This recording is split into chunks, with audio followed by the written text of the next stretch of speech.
আমি রেখে এসেছি, তোমাকে নিয়েও যাবো, প্রমিস। শুধু একটু মানে ঈশাকে আমাদের ঘরের বউ বানিয়ে নাও না।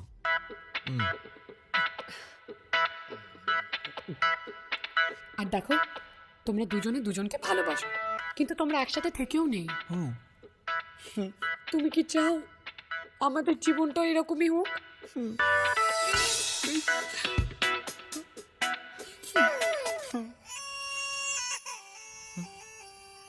সর্বনাশ, দাদা কি হবে এখন? হ্যাঁ প্রদীপ, বলো কি ব্যাপার?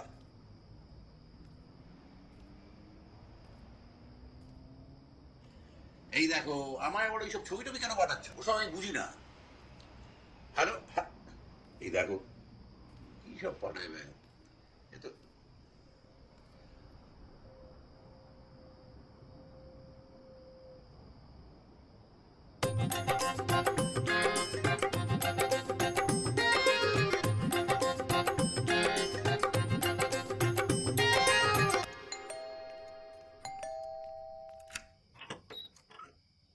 তুমি ম্যাডাম, কথা এই দাঁড়ো দাঁড়ো দাঁড়ো দাঁড়ো, কি ব্যাপারটা কি? হ্যাঁ, ঈশা বাড়িতে নেই।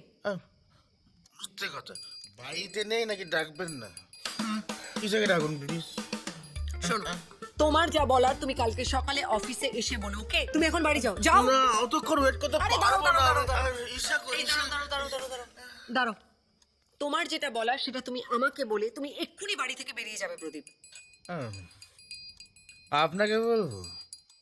সে বলতেই পারি, আপনি রাজি তো, ঈশাও রাজি, আর সব রাজি। আর বেশি কিছু না, মধ্যে কথা হলো কি, আমি ওকে বিয়ে করতে চাই। কি? এই তোমার কি আর কিছু বলার আছে? না, আর কিছু বলো নেই, এটা একটা ছোট রিকোয়েস্ট আছে, পূরণ করে দিন, চলে যাই। এই প্রদীপ, তুমি কি বুঝতে চাও না নাকি বুঝতে পারো না যে ঈশা একমাত্র রনিকেই ভালোবাসে? না, বুঝি বুঝি বুঝি। রনি ঈশাকে ভালোবাসে, ওর পর আমি।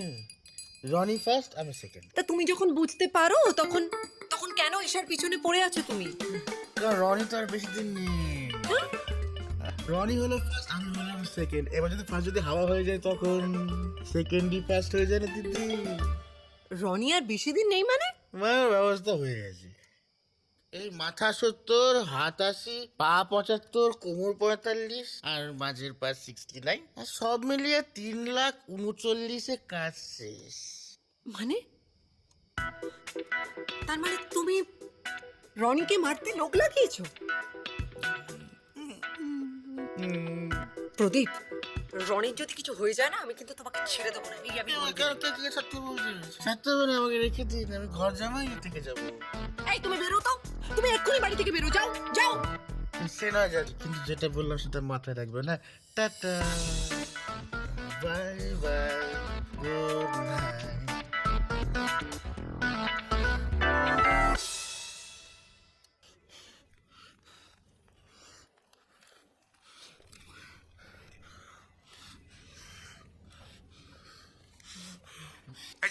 দাঁড়া, এই ঠিক করলি ভাই? আমার চাকরিটা খেয়ে নিলি?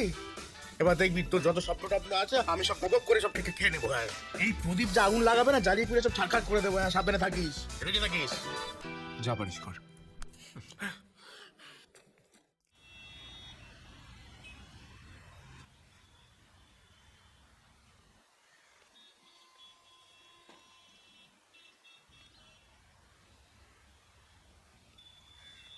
দাদা, জেঠুমনি, আমি না না না না না, তোকে কোনো কৈফিয়ত দিতে হবে না। তুই বড় হয়েছিস, এখন তোর ওই ব্যক্তিগত এইসব ব্যাপার স্যাপারে আমাদের আর নাক গলানো উচিত না। কিন্তু কি জানিস, কয়েকটা সত্যি কথা এবার তোকে বলার থাক সময় না এসেছে। এখন। দিনের পর দিন এই ঝামেলা আমার আর ভালো লাগছে না।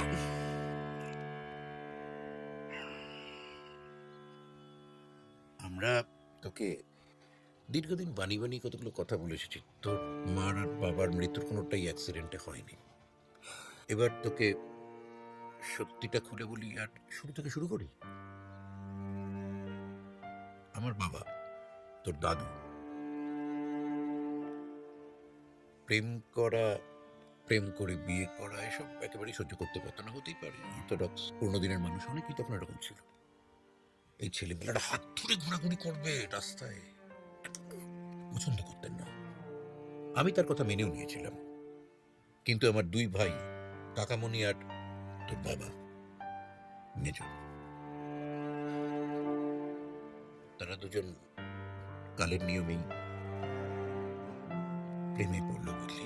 দাদা দাদা বলতে দে, আমায় আটকাস না। তোর কাকামণি আবার প্রেম করতো একজন ক্রিমিনালের মেয়ের সাথে। আমরা বোঝালাম, বাধা দিলাম, আর ও কিন্তু সেটা শুনেও ছিল। সম্পর্কটাকে টেনে নিয়ে যায়নি, কিন্তু তোর বাবা চিরকালের কুয়ার গোবিন্দ এক মেয়ে, ওর সম্পর্কটাকে চালিয়ে নিয়ে গেল। আর একদিন রাস্তায় ওই হাত ধরাধরি করা অবস্থায় তোর দাদুর চোখে পড়ে গেল। প্রচন্ড অশান্তি হলো বাড়িতে। আর সেই দিন রাত্রেই তোর মাকে তোর বাবা বিয়ে করে ফেলল। তোর দাদু প্রথম প্রথম মুখ ফিরিয়ে থাকতেন, তারপর আস্তে আস্তে আমরা সবাই মেনে নিলাম।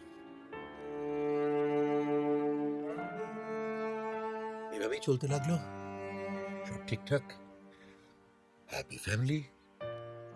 1 বছর পরে তুই হলি, আর তার এই ধর মাস 3 বাদে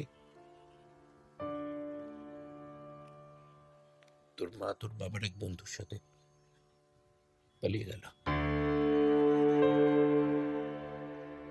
লজ্জায় অপমানে তোর বাবা কাউকে মুখ দেখাতে পারতো না। চারিদিকে প্রতিবেশী আত্মীয় স্বজন সবাই নানা কথা বলছে, বাড়ি থেকেই বেরোতো না। আরে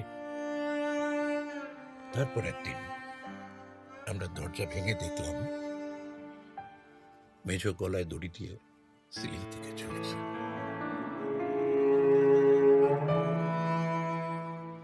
আমরা কিন্তু তারপর থেকে তোকে বুকে আঁকলে মানুষ করেছিল নি। মা বাবার কোনো অভাব আমরা বুঝতে দিইনি তোকে। বাড়িতে কোনো মেয়ে ঢুকতে দিতাম না। তোকে ছেলেবেলা থেকে এটা বুঝিয়ে এসেছিল যে আমরা চাইনি এ বাড়িতে আবার একটা ওই রকম ঘটনা ঘটুক। আমাদের খুব খুব গর্ব ছিল যে আমাদের সিদ্ধান্ত তুই মেনে নিয়েছিস। ভুল ভেবেছিলাম। কথাগুলো একদিন বাদে বলতে পেরে ভেতরটা খুব হালকা লাগছে, জানিস তো। তুই এখন সম্পূর্ণ স্বাধীন। এবার থেকে নিজের জীবনের সব সিদ্ধান্ত নিজে নিবি। তোর ওপর আমাদের আর কোনো দাবি রইল না। কিন্তু যাই করবি